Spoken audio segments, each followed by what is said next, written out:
పుట్టపర్తి నారాయణాచార్యులు గారు రచించిన శివతాండవ కావ్యం పుట్టిన నేల, రచించిన నేల, తెలుగు భాష విలువను పెంచిన నేల, ఆడినమ్మ శివుడు పాడినమ్మ భవుడు అని శివతాండవాన్ని వినిపించిన నేల. ఈ నేల ఒక పుట్టపర్తి నారాయణాచార్యులు, కవి బళ్ళారి రాఘవ గారు లాంటి నాటకరంగ రచయిత, నటుడు, విధాన్ విశ్వం లాంటి మహానుభావులు, గజ్జల మల్లారెడ్డి గారి లాంటి కవులు, ఇలాంటి వాళ్ళందరూ పుట్టిన నేల. ప్రతి రాయలసీమ కవులు కళాకారులు అనేది ఋతువులు ఎన్నైనా మా రాళ్లసీమకి ఒకటే ఋతువు, కరువు ఋతువు.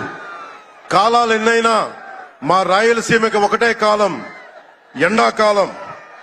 దాన్ని మనం రూపుమాపే ప్రయత్నం చిత్తశుద్ధితో చేస్తోంది. పరిశ్రమలు, ఉద్యాన పంటలు, సాగునీటి ప్రాజెక్టులు మొదలైనవి చేపట్టి రాయలసీమని రతనాల సీమగా మార్చే దిశలోనే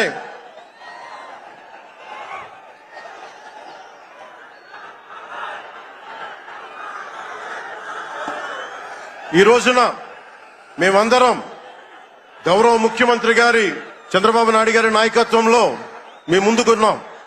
ఈ సూపర్ 6 కార్యక్రమం ఇన్ని వేల కోట్లు ఆర్థిక ఇబ్బందుల నుండి వీటన్నిటినీ ముందుకు తీసుకురాగలుగుతున్నామంటే మీ భవిష్యత్తు కోసం, యువత భవిష్యత్తు కోసం, మహిళల భవిష్యత్తు కోసం. ప్రతి ఆంధ్రప్రదేశ్ లో ఉన్న ప్రతి ఒక్కరూ బాగుండాలి, మీరు ఆనందంగా ఉండాలి.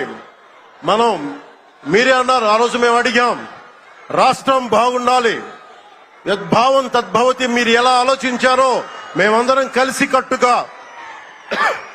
కలిసికట్టుగా పార్టీలు వేరైనప్పటికీ రాష్ట్ర హితువు, రాష్ట్ర శ్రేయస్సును దృష్టిలో పెట్టుకొని ఈ రోజున మీ ముందుకొచ్చి ఇంత ఘన విజయంగా, ఇంత దిగ్విజయంతో ఈ సూపర్ 6 కార్యక్రమాన్ని మీ ముందుకు తీసుకొచ్చాం. దీని సూపర్ 6 కార్యక్రమానికి సంబంధించి భవిష్యత్తు రాయలసీమ వెనుకబాటుతనం గురించి, దానికి నీటి సౌకర్యాల గురించి, పారిశ్రామిక గురించి గౌరవ ముఖ్యమంత్రి గారు మాట్లాడతారు. నేను మీ చెప్పదలుచుకున్నది ఒకటి, ఆరోగ్య బీమా పథకం సాకారం కాబోతుంది. ఒక్కొక్క పథకం ద్వారా ఒక్కొక్క కుటుంబానికి 25 లక్షల ఆరోగ్య బీమా వర్తిస్తుంది. అలాగే పర్యాటక రంగంలో కూడా మనకి దాదాపు 10,000 పైచులకు పెట్టుబడులు ఆకర్షిస్తున్నాం.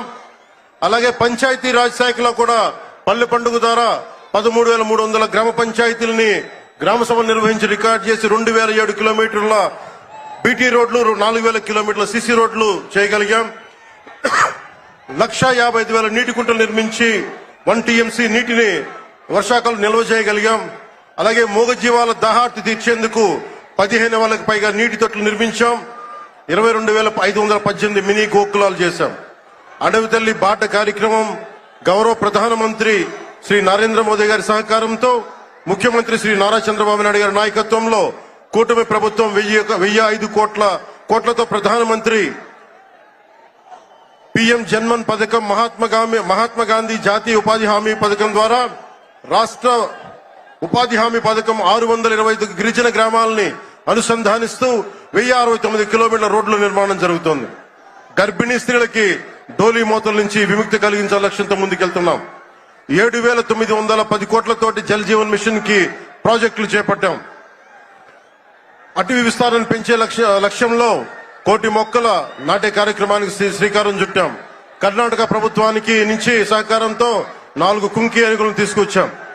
అలాగే శాంతి భద్రతల పరిరక్షణ వ్యవహారంలో భేదాలు చూడకుండా ముందుకు వెళ్తామని శాసనసభ సాక్షిగా గౌరవ ముఖ్యమంత్రి శ్రీ నారా చంద్రబాబు నాయుడు గారు స్పష్టం చేశాం. నేను అదే మాట చెప్పాను, ఆ మాట కట్టుబడే ముందుకు వెళ్తున్నాం. శాంతి భద్రతలు ఎలాంటి ఆటంకం కలగకుండా ఉన్నప్పుడే రాష్ట్రంలో పెట్టుబడులు, పరిశ్రమలు వచ్చి యువతకి ఉపాధి, ఉద్యోగ అవకాశాలు లభిస్తాయి. ముఖ్యంగా మన రాయలసీమ యువతకి మీరు ఉపాధి అవకాశాలకు వేరే రాష్ట్రాలకు వెళ్లకుండా మన అనంతపురంలో, మన కర్నూలు, మన కడప, మన చిత్తూరు జిల్లాల్లో మొత్తం ఉపాధి అవకాశం పక్క రాష్ట్రాల నుంచి మనకు వచ్చేలాగా పారిశ్రామికరణ